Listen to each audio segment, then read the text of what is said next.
Welcome to the series Walking Through the Vaiyakarana Siddhanta Kaumudi. In this series, we will be going through the entire Vaiyakarana Siddhanta Kaumudi from start to finish. I am your presenter, Michael Douglas Neely. You can find my translation of this chapter on my profile on academia.edu under my name, Michael D. Neely. It will also be linked to whatever media platform I post this series on. The title, Vaiyakarana Siddhanta Kaumudi, translated into English means the elucidation on the canonical text of the grammarians. A Vaiyakarana is a grammarian. A Siddhanta is a canonical text.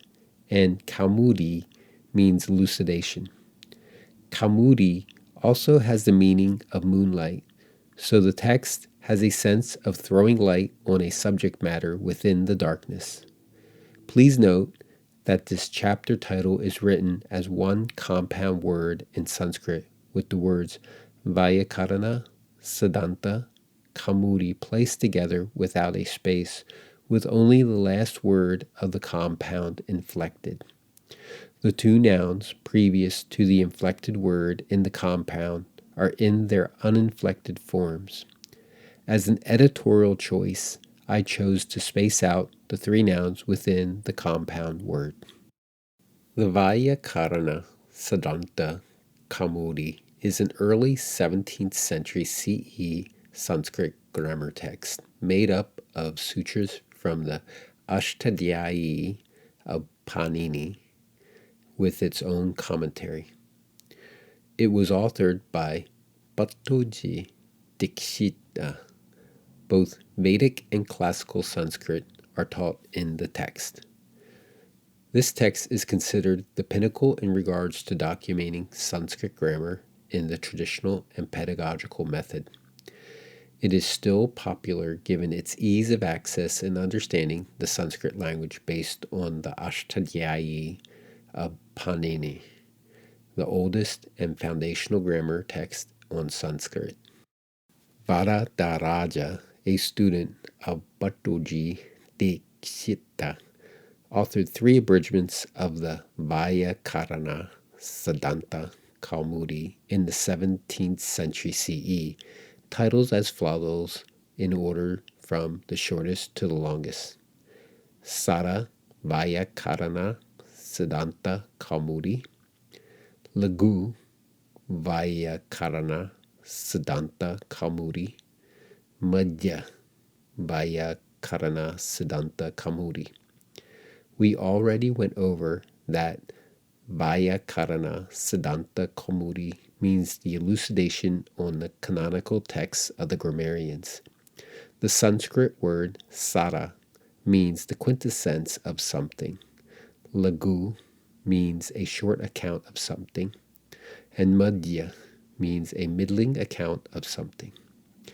These adjectival title add-ons for abridgments are commonly used with canonical texts, even outside the topic of grammar. The Ashtadhyayi of Panini is the foundational grammar text of Sanskrit, having around 4,000 sutras, depending on the version consulted. The full name of the author is Dakshiputra Panini, according to verses 1.75.13 and 3.251.12 of Patanjali's Vaiyakarana Mahabhyasya, a text to be discussed later in this summary. The sutras are strictly organized by systematic rules in order to create and comprehend an infinite number of Sanskrit sentences, which makes it extremely hard to understand if one does not already have knowledge of the Sanskrit language, have access to the vast commentatorial canon that followed the foundational text, and or access to a competent Sanskrit teacher. There were grammars that preceded the Ashtadhyayi, but they are lost. The Ashtadhyayi of Panini is considered one of the greatest accomplishments in linguistics. The Ashtadhyayi fossilized the Sanskrit language so that people proficient in that language can still efficiently understand the text and each other from any time in the Sanskrit language tradition. You cannot say that for most other languages that still evolve over time with changes in vocabulary, grammar, and usage. It is also one of the very few languages that can be scientifically analyzed with knowing how the language sounded on a theoretical basis from its beginning. The Sanskrit language was one of the largest contributors of written manuscripts pre-Gutenberg press, which was invented around 1440 CE. The Vartika tradition came after the foundational sutra literature of the Ashtadhyayi of Panini. A Vartika falls between a sutra and a vritti, and critiques a sutra in what has been or has not been said, or what needs clarification. The Vartikas of Katyayana, 4th century BCE, are the most preeminent of the Vartika literature. They are only found in the Vaiyakarana Mahabhashya of Patanjali, 2nd century BCE, which is the next significant text in the tradition using the commentarial tradition of Bhashya. The Vaiyakarana Mahabhashya of Patanjali is a commentary on the Ashtadhyayi of Panini. Patanjali is considered the supreme authority on the Sanskrit of Panini.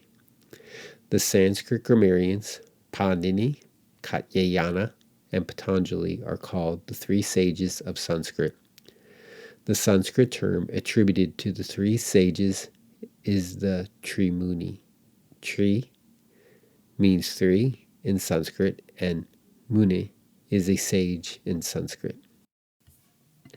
The only extant full-length vritti text on the Ashtadhyayi of Panini, and the last major text in the tradition before the writing of the major text of the pedagogical tradition, Prakriya, begins, is the Kashi Kavritti of Jayaditya and Vamana, 8th century CE.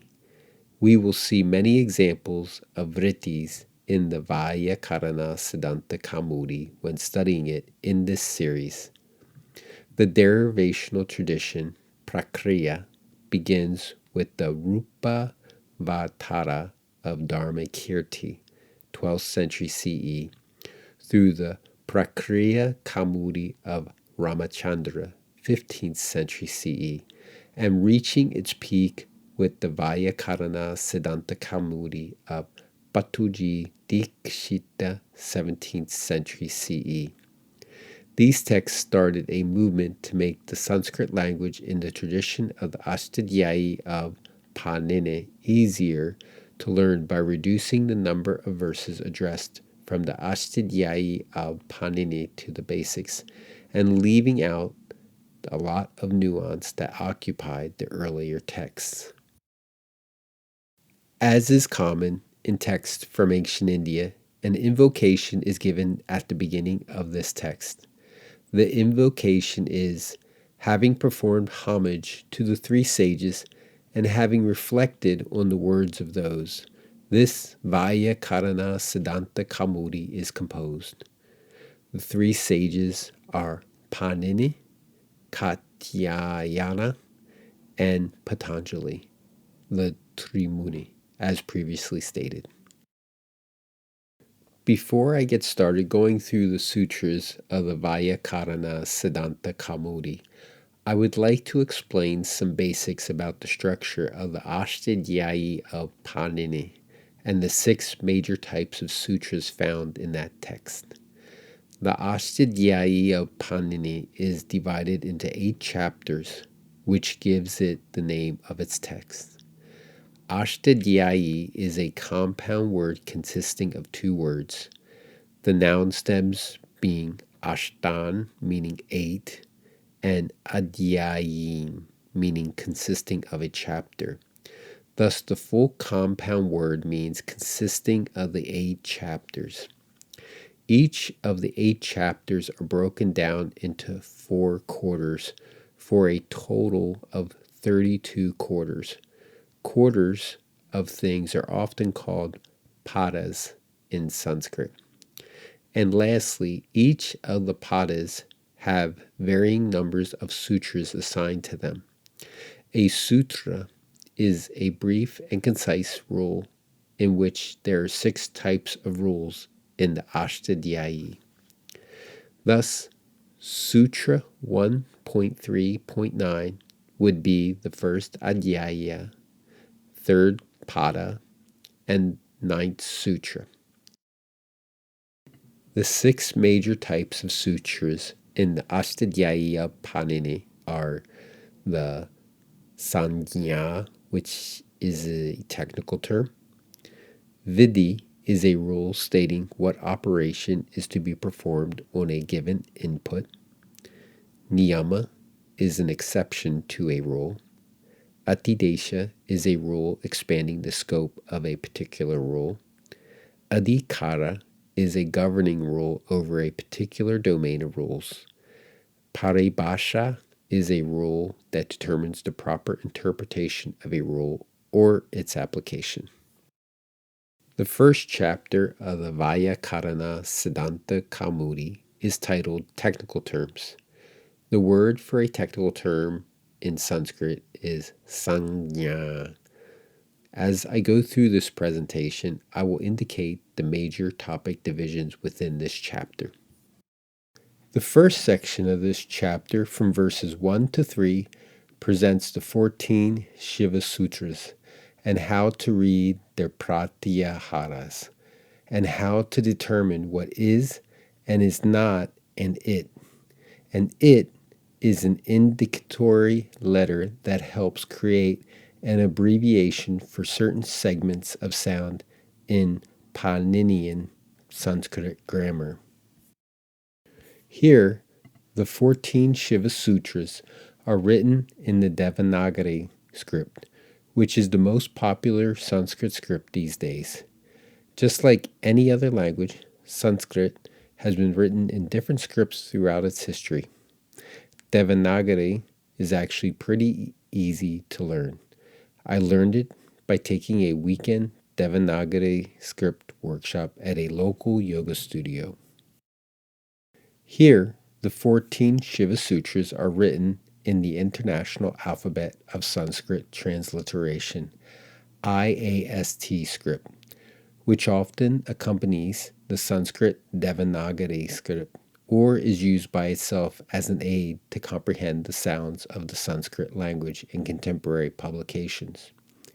Each number at the end of a string of letters on this page represents a sutra. There are 14 sutras contained in the Shiva Sutras. These 14 sutras can be arranged into several sound groups that will be covered later in this presentation.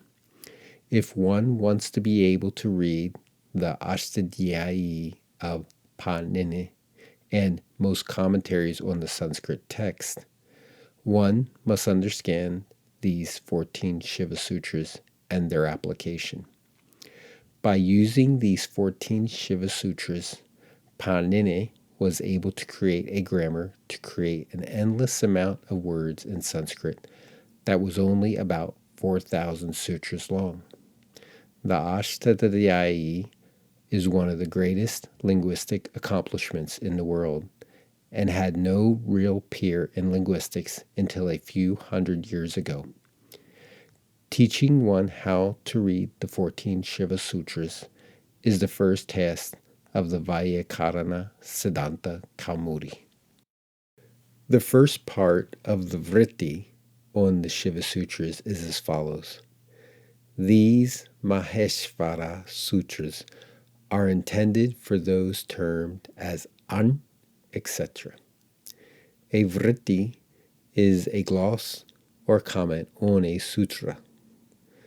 Maheshvara means great lord in Sanskrit and is an epithet for the god Shiva. That is why these 14 sutras are more commonly called the Shiva Sutras versus the Maheshvara Sutras. And the term Shiva Sutras is the one I will use versus Maheshvara Sutras. If you look at the red box in the upper left-hand corner of this slide, you will see the Sanskrit letters I, U, and the capitalized cerebral nasal followed by the number 1. This is termed as Un, which represents the Sanskrit vowels I, and U, and the Savarnas, letters belonging to the same technical category of letters possessing an identical place of utterance and internal effort. Savarnas will be discussed later in this presentation. The capitalized cerebral nasal is just an indicatory letter and is called an it. So when you see the term of un, it means the vowels I, and U, and its savarnas. The other terms of the 14 Shiva Sutras work in the same way. All of this will be explained in the coming sutras and vrittis. There is a great number of possible terms that can be derived from these 14 Shiva Sutras, but only 41 terms are used in the Ashtadhyayi. Post-Ashtadhyayi are 3 more terms that were added to bring the total to 44 terms. I will point out some of those 44 terms when we come across them in this presentation. These terms just discussed are more commonly called pratyaharas, which are best described as abbreviations to represent a specific set of letters. The second part of the vritti on the Shiva Sutras states the final letters of these Shiva Sutras are just its, just as I indicated on the previous slide. On this slide, I have colored all the its which appear at the end of each of the 14 Shiva Sutras in the color of green. The third part of the vritti on the Shiva Sutra states the uninflected sound kara of in the Lan Sutra, the 6th Shiva Sutra, is an it. In other words, this is the pratyahara ra, representing the letters ra and la. This pratyahara is not a part of the standard 41 pratyaharas found within the Ashtadhyayi of Panini, but it is sanctioned in the Kashikavriti of Jayaditya and Vamana, 8th century CE, and the Vaiyakarana Siddhanta Kaumudi of Bhattoji Dikshita, 17th century CE. But the fourth and final part of the vritti on the Shiva Sutras makes another clarification that the uninflected sound kara of is the means of pronunciation among the uninflected sounds karas of ha, etc. This concludes the first section of the first chapter of the Vaiyakarana Siddhanta Kaumudi, which introduced the 14 Shiva Sutras. The vritti attached to the Shiva Sutras indicates that terms such as an, commonly called pratyaharas, are embedded in the Shiva Sutras. 41 of the pratyaharas are sanctioned by Panini. 3 other pratyaharas are not sanctioned by Panini. One of those 3 is the pratyahara gra, in which the in the Lan Sutra, the 6th Shiva Sutra, is considered an it. All the other uninflected sounds, karas, of are meant for pronunciation from the uninflected sounds of ha in the 5th Shiva Sutra to ha in the 14th Shiva Sutra, because a consonant is not articulate unless it is accompanied by a vowel. All the letters that are in Shiva Sutras 1 to 4 minus the its are vowels. The Paninian its are the capitalized letters in this slide. The first sutra of the Ashtadhyayi of Panini, addressed in the Vaiyakarana Siddhanta Kaumudi, is Sutra 1.3.3 as follows. The final consonant in an Upadesha is an it. This was also just stated in the previous slides discussing the vritti on the Shiva Sutras. But here, Bhattoji Dikshita references the Ashtadhyayi of Panini in regards to this rule, Vidhi. This Vidhi from the Ashtadhyayi clarifies that a final consonant is only an it, an indicatory letter when it is an Upadesha.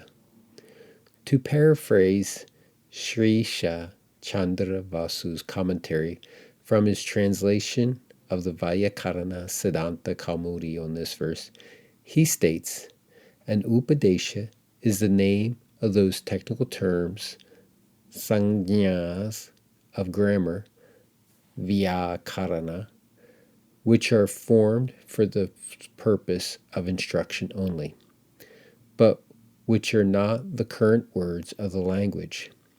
So the 41 pratyaharas sanctioned by Panini in the 14 Shiva Sutras are Upadeshas.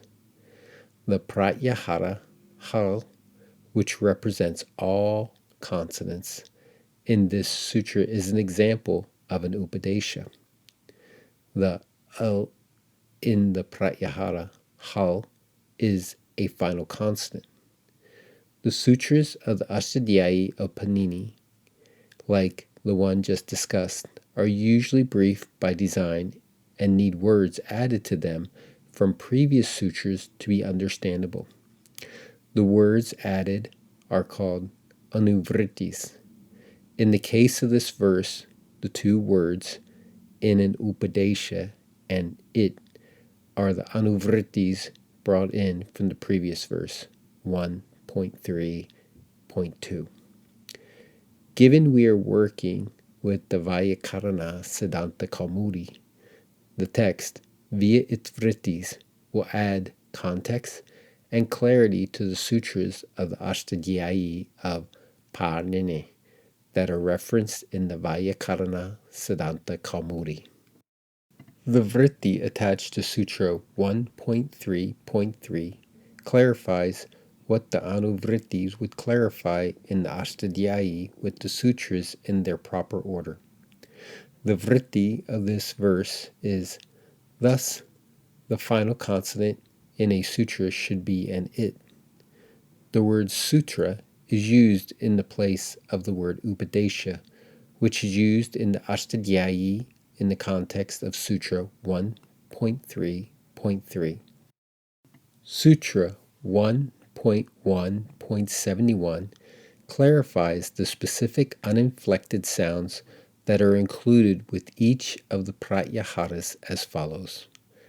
The initial uninflected sound along with the final it includes itself and the intervening letters. The vritti attached to Sutra 1.1.71 clarifies it as follows. The initial uninflected sound, along with the final it, should be the technical term of itself and of those uninflected sounds situated in between. For example, in the technical term of the pratyahara, hal, representing all consonants.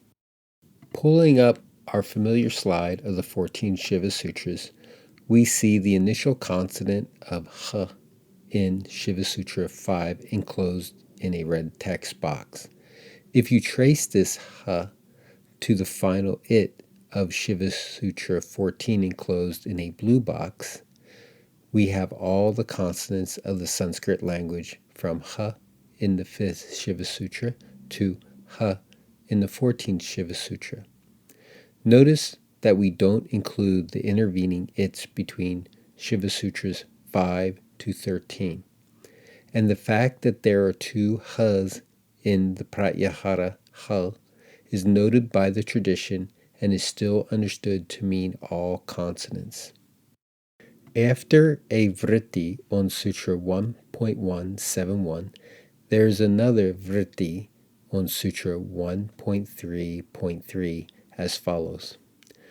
A final consonant in an upadesha should be in it. An upadesha is a first enunciation. Therefore, the pratyahara an representing the vowels a, I, and u, and the pratyahara ach representing all vowels, etc., when established as a technical term, sangnya. Let's review the pratyahara ach representing all vowels. The initial is enclosed in a red box, and the it is enclosed in a blue box. From the initial to the it are all the vowels in the Sanskrit language, which are I, U, R, Gr, A, O, I, Ow. Note that we don't include the intervening its of k, and even the final it is only an indicatory letter and not included with the vowels. Next, Bhattoji Dikshita addresses Sutra 1.3.2, which is obviously before Sutra 1.3.3 that we just covered, where Sutra 1.3.3 covers final consonants, which are its. Sutra 1.3.2 covers vowel, which are its. I can see why Bhattoji Dikshita flipped the order and chose to speak about Sutra 1.3.3 first. It was probably because he presented the Shiva Sutras first, as would be logical, and the prominence of consonant its in the Shiva Sutras. Sutra 1.3.2 is as follows. A nasalized vowel in an upadesha is an it. This slide shows the Devanagari and the IAST script of the vritti on Sutra 1.3.2. This slide is my English translation of the vritti on Sutra 1.3.2. A nasalized vowel as a technical term, sangnya, in an upadesha should be an it. The declared nasals, anunasikayas, are composed by panini, the consonant r being pronounced with the phonemic unit varna, situated in the Lan Sutra, the 6th Shiva Sutra, is the sangnya of ra and la. The its among the pratyaharas are not pronounced. It is observed that the vowel used in connection with a grammatical operation in the phonetic element kara of ka, etc., indeed does not make that element a vowel in this case. Meaning, the phonetic element kara of ka, etc., even though it contains a vowel, it is not a vowel. Thus, the situated in the Lan Sutra, the 6th Shiva Sutra, is an anunasika from the initial instruction. This was Sutra 1.1.71 from the Ashtadhyayi of Panini, are those composed designated by the grammar of the Pratyahara. Remember that Sutra 1.1.71 declares the initial uninflected sound along with the final it includes itself and the intervening letters. This ends the first part of the first chapter of the Vaiyakarana Siddhanta Kaumudi, presenting the Shiva Sutras and how to read its pratyaharas. The next presentation will cover the second part of the first chapter from verses 4 to 15, detailing the various qualities of vowels that include duration, accents, nasality, and the homogeneity of the uninflected sounds. These slides list the references I consulted during the making of this presentation and my academia.edu profile page link. If you have any feedback or questions, I highly recommend you send a message to me on my academia.edu profile page. Thanks for watching my video presentation. I hope you could receive some joy and benefits from it. If you liked the presentation, please like the video. If you want to be notified when I publish future videos on this channel, please hit the subscribe button and hit the all notifications button. Namaste.